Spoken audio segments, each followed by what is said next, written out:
오늘 우리가 함께 나누실 하나님의 말씀은 골로새서 3장 5절에서 17절입니다. 우리 각자 계신 그 자리에서 하나님의 말씀을 함께 힘을 모아 우리의 마음을 모아 함께 읽도록 하겠습니다.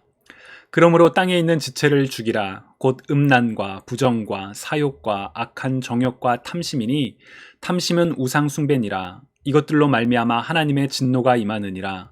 너희도 전에 그 가운데 살 때에는 그 가운데서 행하였으나 이제는 너희가 이 모든 것을 벗어버리라. 곧 분함과 노여움과 악의와 비방과 너희 입에 부끄러운 말이라. 너희가 서로 거짓말을 하지 말라. 옛사람과 그 행위를 벗어버리고 새 사람을 입었으니 이는 자기를 창조하신 이의 형상을 따라 지식에까지 새롭게 하심을 입은 자니라. 거기에는 헬라인이나 유대인이나 할렙파나 무할렙파나 야만인이나 스구디아인이나 종이나 자유인이 차별이 있을 수 없나니 오직 그리스도는 만유시요 만유 안에 계시느니라. 그러므로 너희는 하나님이 택하사 거룩하고 사랑받는 자처럼 긍휼과 자비와 겸손과 온유와 오래 참음을 옷 입고 누가 누구에게 불만이 있거든 서로 용납하여 피차 용서하되 주께서 너희를 용서하신 것 같이 너희도 그리하고 이 모든 것 위에 사랑을 더하라. 이는 온전하게 매는 띠니라. 그리스도의 평강이 너희 마음을 주장하게 하라. 너희는 평강을 위하여 한 몸으로 부르심을 받았나니 너희는 또한 감사하는 자가 되라. 그리스도의 말씀이 너희 속에 풍성히 거하여 모든 지혜로 피차 가르치며 권면하고 시와 찬송과 신령한 노래를 부르며 감사하는 마음으로 하나님을 찬양하고 또 무엇을 하든지 말에나 일에나 다 주 예수의 이름으로 하고 그를 힘입어 하나님 아버지께 감사하라. 주님의 말씀입니다. 하나님 감사합니다. 아멘. 어제부터 사순절이 시작되었습니다. 여러분은 사순절이라는 단어를 들으시면 어떤 이미지가 혹은 기억이 떠오르시나요? 아쉽게도 저는 목회를 시작하기 전까지 사순절에 관련된 기억이 그리 많지 않습니다.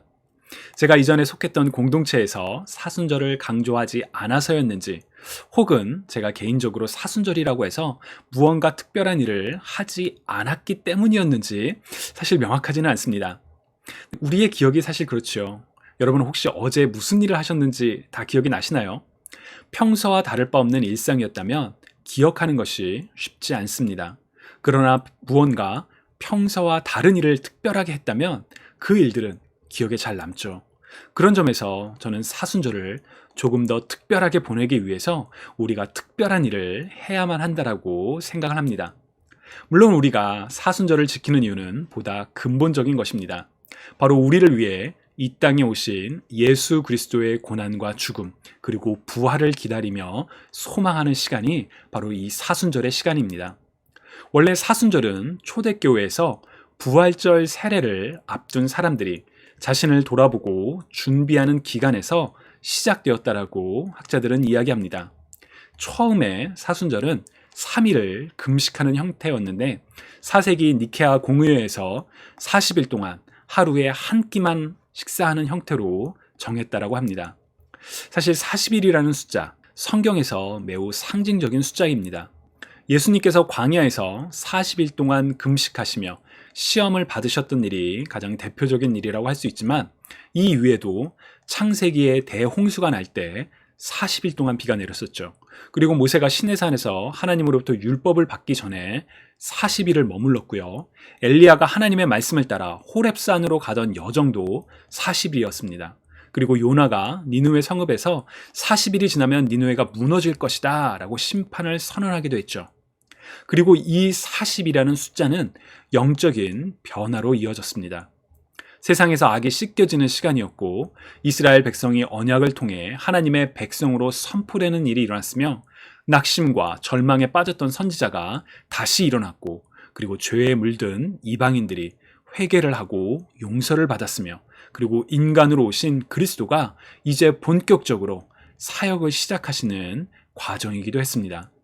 그래서 사순절의 40일은 매우 중요한 영적인 변화의 시간이기도 합니다. 그렇다면 우리는 이 40일의 시간을 어떻게 잘 지낼 수가 있을까요? 좀 전에 초기 교회에서는 40일 동안 하루에 한 끼만 식사를 했었다라고 이야기를 했었습니다. 물론 이 기간은 주일을 제외한 기간입니다. 그리스도인들은 안식일이 아니라 주님이 부활하신 날, 곧 일요일을 주님의 날, 곧 주일이라고 부르며 함께 모여 감사와 기쁨으로 하나님을 예배했기 때문에 주일은 감사와 기쁨의 날이어서 사순절의 그 고통의 시간에서, 금식의 시간에서 제외되었습니다. 나중에 9세기경에 이르러 교회는 엄격한 금식의 전통을 완화했고, 그리고 오늘날 많은 그리스도인들은 다양한 방법으로 사순절을 특별하게 지키려고 노력을 합니다. 예를 들어 여러분 혹시 유튜브에 사순절이라고 검색을 해보셨다면 사순절 묵상 혹은 기도와 관련된 정말 많은 영상 자료들이 검색된다는 걸 확인하실 수가 있습니다.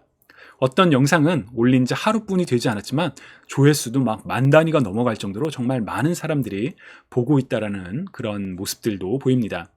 저는 그런 현실을 보면서 코로나 언택트 시대에 많은 사람들이 사순절을 특별하게 지키려고 노력하고 있구나라는 그런 생각을 하기도 했습니다.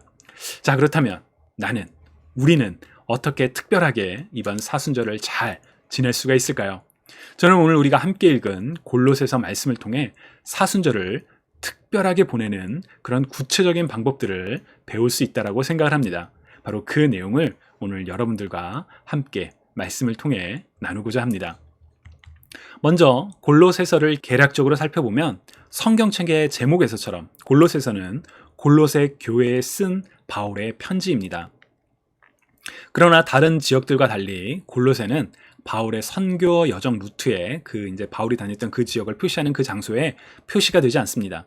왜냐하면 골로새 교회는 바울이 방문하여 복음을 전파했던 곳이 아니라 바울의 동역자였던 에바브로가 복음을 전하여 세워진 교회였기 때문입니다. 그럼에도 바울이 이곳 골로새 교회에 편지를 썼던 이유는 바로 골로새 교회의 거짓 교사들에 의한 거짓 가르침이 횡행했었기 때문입니다. 이들이 전한 거짓 가르침들은 어떠한 것들이 있었을까요? 다음에 몇 가지 구절들을 통해서 우리는 거짓 교사들의 거짓 가르침들을 짐작해 볼 수가 있습니다. 골로새서 2장 8절을 세 번역으로 읽어보면 우리 함께 읽어보도록 할까요? 누가 철학이나 헛된 속임수로 여러분을 노획물로 삼을까 조심하십시오. 그런 것은 사람들의 전통과 세상의 유치한 원리를 따라하는 것이요 그리스도를 따라하는 것이 아닙니다. 아멘. 또 골로새서 2장 16절과 18절도 우리 함께 읽어보겠습니다. 그러므로 먹고 마시는 일이나 명절이나 초승달 축제나 안식일 문제로 아무도 여러분을 심판하지 못하게 하십시오. 이런 것은 장차 올 것들의 그림자일 뿐이요 그 실체는 그리스도에게 있습니다. 아무도 겸손과 천사 숭배를 주장하면서 여러분을 비방하지 못하게 하십시오. 그런 자는 자기가 본 환상에 도취되어 있고 육신의 생각으로는 터무니없이 교만을 부립니다. 아멘. 이상의 내용들을 통해서 우리가 짐작할 수 있는 것은 당시에 거짓 교사들의 거짓 가르침은 기존에 있었던 전통이나 혹은 세상의 규칙들을 그리스도보다 더 중요하게 여긴다는 바로 그런 내용이었다는 것을 우리가 짐작해 볼 수가 있습니다. 구원을 얻기 위해서는 그리스도만으로는 충분하지 않다. 전통과 율법을 지켜야만 구원을 얻을 수 있다라고 강조하는 것이죠. 우리는 몇 주 전 야고보서의 말씀을 통해 진짜 믿음에 대해서 함께 말씀을 나눈 적이 있습니다. 믿음만으로는 충분하지 않습니다. 행동해야 합니다. 라는 주장이 잘못된 거짓 주장이라고 우리가 함께 나눴었죠. 오직 구원은 믿음으로 주어지는 것이라는 것. 다만 우리가 가진 믿음이 진짜 믿음이라면 우리는 믿음에 따라 행동하는 사람들이 되어야 합니다. 라는 그런 내용을 우리가 몇 주 전에 나눈 바 있습니다. 주님을 사랑하시는 여러분, 구원은 오직 믿음으로 말미암아 주어진 하나님의 선물입니다. 우리의 행위가 아니라 바로 그리스도를 믿는 믿음으로 구원이 우리에게 값없이 주어졌습니다. 하나님의 아들이신 그리스도께서 인간의 몸으로 이 땅에 오셨고 우리를 대신하여 십자가에서 단번에 그리고 완전한 구속을 이루셨습니다. 그럼에도 어떤 사람들은 그리스도만으로는 충분하지 않습니다. 행위가 중요합니다. 기존의 전통을 따라야 합니다. 율법을 지켜야 합니다. 그래야만 구원을 얻을 수 있습니다. 라고 이야기하며 사람들에게 그리스도보다 더 중요한 것이 있다. 다른 것들이 더 중요하다라고 이야기를 했습니다. 바로 이것이 거짓 교사들의 거짓 가르침에 담겨 있는 핵심입니다. 그리스도를 드러나게 하는 것이 아니라 그리스도를 가리고 사람들로 하여금 그리스도를 생각하게 하는 것이 아니라 세상의 것을 더욱 생각하게 하는 것, 바로 그것이 거짓 교사들의 거짓 가르침입니다. 그런 점에서 오늘날에도 여전히 많은 거짓 교사들의 거짓 가르침이 만연하고 있다는 것을 우리는 볼 수가 있습니다. 그렇게 우리는 더욱 분별할 줄 알아야 합니다. 겉으로는 하나님을, 복음을 선포하는 것처럼 보이지만 과연 그 내용을 통해서 그리스도가 증거되고 있는가? 아니면 자신이 하고 싶은 말을 위해서 그리스도를 이용하고 있지는 않은가? 그리스도보다 세상의 것이 더 중요하게 전해지고 있지는 않은가? 우리는 분별해야 합니다. 바울은 당시 거짓 교사들에 대해서 고린도후서 11장 5절에서 지극히 크다는 사도, 영어로 말하면 슈퍼 어퍼슬이라는 단어를 사용합니다. 이 표현은 당시에 그리스도를 교묘히 이용하고 그리스도가 아닌 다른 것들을 전하는 거짓 교사들이 사람들로부터 많은 존경과 명성을 얻고 있었다는 것을 보여주는 단어이기도 합니다. 그렇게 우리는 어떤 사람이 가지고 있는 지위나 명예로 인해 그 사람의 메시지를 무조건 받아들이기보다는 과연 그의 메시지를 통해서 그리스도가 온전히 선포되고 있는가, 그리스도가 그 메시지의 중심에 있는가라는 경각심을 가져야만 합니다.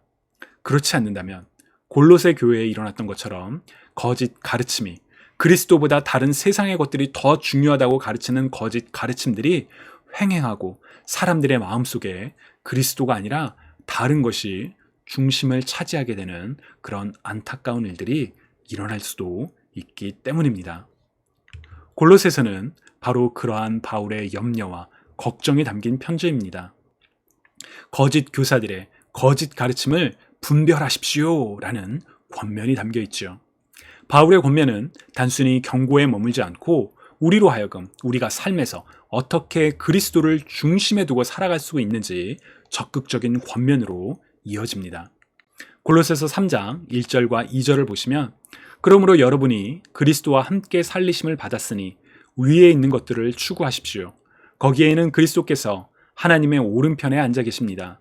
위에 있는 것들을 생각하고 땅에 있는 것들을 생각하지 마십시오. 아멘. 바울은 위에 있는 것들을 추구하고 위에 있는 것들을 생각하고 땅에 있는 것들을 생각하지 말라고 권면을 합니다. 자, 그렇다면 위에 있는 것들은 무엇이고 땅에 있는 것들은 무엇일까요? 저는 예전에 이 말씀, 이 골로새서 이 부분을 읽으면서 그리스도인은 세상에 관심을 두면 안 된다. 세상의 것은 다 버리고 하늘의 것만 생각해야 된다. 죽음 뒤에 경험하게 될 하나님 나라에만 소망을 두고 살아가야 한다라고 생각을 했습니다. 여러분, 맞을까요? 그렇지 않습니다. 하나님 나라는 우리가 죽음 뒤에 경험할 세계이기도 하지만 동시에 이 땅에 그리스도 예수로 말미암아 이미 임했기 때문입니다. 하나님의 나라는 곧 하나님의 통치하심을 의미하기에 우리 그리스도인들은 세상 가운데 하나님의 통치하심이 더욱 분명하게 드러나도록 부름받은, 보냄을 받은 하나님의 사람들입니다. 그렇게 우리는 현재의 삶이 어떻게 되었든 상관없이 자연이 파괴되건 기후변화가 일어나건 혹은 악이 횡행하건 나는 그런 거 상관없이 죽어서 천국 갈 것만을 생각할 거야 라고 사는 것이 아니라 오늘 우리가 처한, 오늘 우리가 살아가고 있는 바로 그 자리에서 하나님의 나라가, 하나님의 통치하심이 드러나도록 살아가야 할 책임과 사명이 우리에게는 있습니다.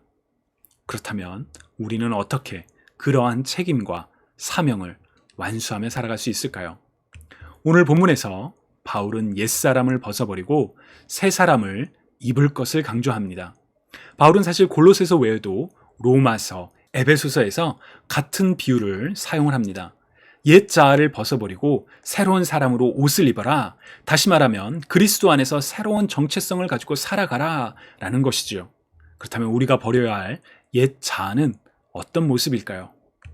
바울은 골로새서에서 매우 구체적으로 이야기를 합니다. 우리 5절부터 9절 세번역 성경으로 한번 같이 읽어볼까요? 그러므로 땅에 속한 지체의 일들, 곧 음행과 더러움과 정욕과 악한 욕망과 탐욕을 죽이십시오. 탐욕은 우상 숭배입니다. 이런 것들 때문에 하나님의 진노가 내립니다. 여러분도 전에 그런 것에 빠져서 살 때에는 그렇게 행동하였습니다. 그러나 이제 여러분은 그 모든 것, 곧 분노와 격분과 악의와 회방과 여러분의 입에서 나오는 부끄러운 말을 버리십시오. 아멘. 음행과 더러움과 정욕, 악한 욕망, 탐욕, 우상숭배, 분노, 격분, 악의, 회방, 모든 부끄러운 말들. 혹시 우리가 무심코 범하는 부끄러운 모습들이 이 단어들과 연관되어 있지는 않은지요? 바울이 이야기하는 옛사람은 그리스도를 알기 전의 모습입니다. 우리는 이미 그리스도를 아는, 그리스도를 믿는 사람들이죠. 그럼에도 우리 안에 이런 연약한 모습이 나타나서 넘어질 때가 있지는 않으신지요? 내가 그리스도를 믿는다라고 고백함으로 말미암아 우리 안에 이런 부끄러운 모습들이 저절로 사라지지는 않습니다. 만약 고백만으로 저절로 사라진다면 바울이 이런 권면을 할 이유가 없었겠지요. 그리스도를 구주로 받아들이고 입술로 고백하며 믿음을 시인하지만 그럼에도 우리는 때때로 넘어질 때가 있기에 바울은 제발 옛사람을 벗어버리십시오 라고 권면하는 것이라고 저는 생각합니다. 주님을 사랑하시는 여러분, 옛사람을 벗어버리실 수 있기를 축복합니다. 또한 바울은 옛사람을 벗어버리는 것에 그치지 않고 새 사람을 입으라고 권면합니다.